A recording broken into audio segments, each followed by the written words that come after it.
ازيكم يا جماعه، عاملين ايه؟ انا كنت خايف. دلوقتي احنا في تحدي بينا احنا الاثنين. دلوقتي حطينا كل واحد جنيه في طبق، واللي هيجيبه الاول هو اللي هيكون كسبان. نصين، يلا يلا، 1 2 3. واكيد في عقاب يعني اللي هيخسر. شفتوا يا جماعه؟ الله عليك يا بسمله.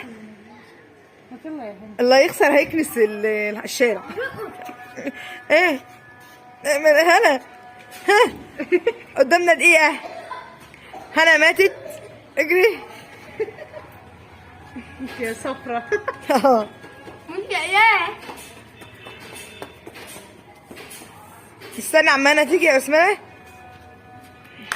اجدع واحده بسمله طلعت نص جنيه. الميله هنا لسه هانت، ما عادش بالظبط ثواني. هلا ده نص ونص.